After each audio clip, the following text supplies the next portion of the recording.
Shalom, semoga semuanya sehat selalu. Kita akan belajar tentang Tuhan hadir dalam berbagai gejala alam. Pendidikan agama Kristen kelas 3. Nah, kita belajar apa sih gejala alam? Nah, karena gejala alam adalah gejala-gejala alam yang kita rasakan sehari-hari, seperti angin. Nah, ini adalah gambaran dari angin. Kita tidak bisa melihat angin, tetapi kita bisa merasakan. Kalau di sawah, pasti kita merasakan semilirnya angin. Yang kedua adalah sinar matahari. Itu adalah gejala alam yang bisa dirasakan manusia. Coba siang-siang, panas-panas, di luar, pasti merasakan teriknya matahari. Lama-lama nanti bisa kosong. Dan yang kemudian adalah hujan. Hujan juga adalah gejala alam yang dirasakan manusia. Air yang turun dari langit jumlahnya banyak, itu adalah hujan. Itu adalah gejala alam. Nah, sekarang kita belajar tentang bencana alam. Gejala alam yang datangnya berlebihan, yang banyak, menyebabkan bencana alam. Apa saja sih bencana alam yang berada di sekitar kita? Nah, yang pertama adalah gunung meletus. Gunung yang aktif mengeluarkan magma, kemudian menjadi lava yang panas. Itu adalah bencana alam. Angin puting beliung atau angin topan, angin yang sangat besar, kemudian menjadi angin topan, itu adalah bencana alam. Banjir, air yang meluap, itu adalah bencana alam. Tanah longsor, tsunami,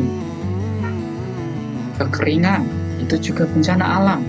Kekurangan air, itu tentunya sangat tidak menyenangkan. Dan kebakaran hutan, api yang membakar hutan atau bisa saja rumah. Nah, semuanya itu adalah bencana alam. Nah, anak-anak Tuhan, tentunya dalam semua hal ini, gunung meletus sampai kebakaran, kira-kira apakah Tuhan hadir di dalam semua hal ini? Tentu saja ya. Sebenarnya Tuhan juga hadir dalam bencana alam ini. Tentunya melalui hati dan sikap manusia. Mungkin kita anak-anak Tuhan berikan hati untuk menolong. Contohnya kalau ada kekeringan, kita bisa menolong tetangga atau orang-orang yang sumurnya kering, bisa ditolong, bisa mandi di rumah dari anak-anak yang tidak kekeringan. Seperti itu. Kalau kebanjiran, bisa mengungsi, memberikan tumpangan bagi korban banjir. Nah, itu adalah bentuk dari kehadiran Tuhan. Bisa kita lihat karena bencana alam ini mengakibatkan apa? Kerusakan, rumah rusak, sangat tidak enak ya.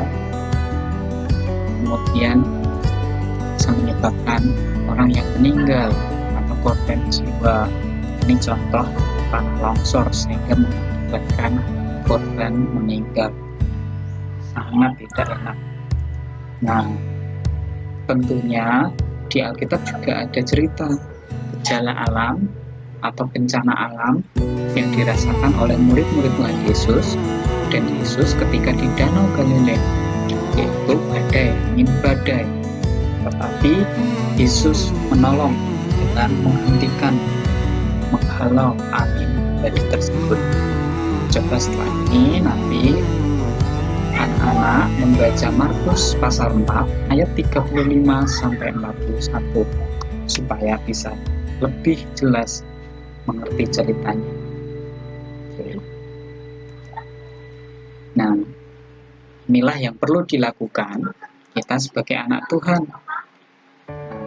Dalam upaya menjaga alam, kita harus merawatnya, membuang sampah pada tempatnya, tidak menebang pohon sembarangan.